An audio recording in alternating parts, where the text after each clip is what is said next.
Praėjusią savaitę organizuotos prevencinės akcijos metu Druskininkų policijos komisariato pareigūnai skyrė sustiprintą dėmesį transporto priemonių vairuotojams ir keleiviams.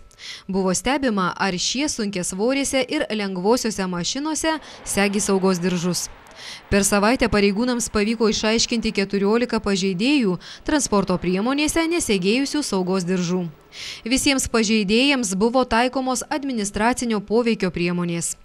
Druskininkų policijos komisariato viešosios policijos skyriaus patrulių būrio vadas Andrius Rupeikis sakė, kad didesnę dalį pažeidėjų pareigūnai nustatė stebėdami mieste įrengtas vaizdo kameras. Dauguma pažeidėjų buvo nustatyta vaizdo stebėjimo kameromis, kadangi tai yra paprastesnis ir lengvesnis būdas nustatyti pažeidėjus, kadangi Druskininkų mieste yra įrengta virš 30 vaizdo stebėjimo kamerų, todėl buvo stebima prie vaizdo monitorių ir jų pagalba buvo nustatyti visi pažeidėjai.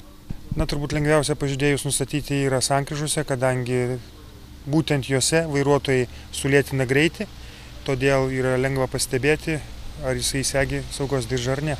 Ar ir toliau policijos pareigūnai stebės vairuotojus, ar jie segi diržus? Be abejo, kai vyksta akcija, tai būna sustiprintas dėmesys, tačiau ir ne akcijos metu norėčiau pabrėžti, kad vairuotojai būtų atidūs. Jeigu policijos pareigūnas nestovi gatvėje, tai nereiškia, kad jų niekas nepastebi ir kad jie bus nepastebėti darant kelių eismo taisyklių pažeidimus.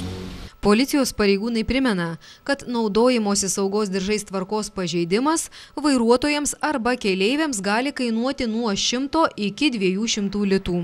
Dar didesnės baudos taikomos asmenims jau baustiems administracinę nuobaudą už tokius pažeidimus. Jiems gali tekti sumokėti nuo 200 iki 300 litų. Šie pažeidėjai gali netekti ir teisės vairuoti transporto priemonės vieną mėnesį.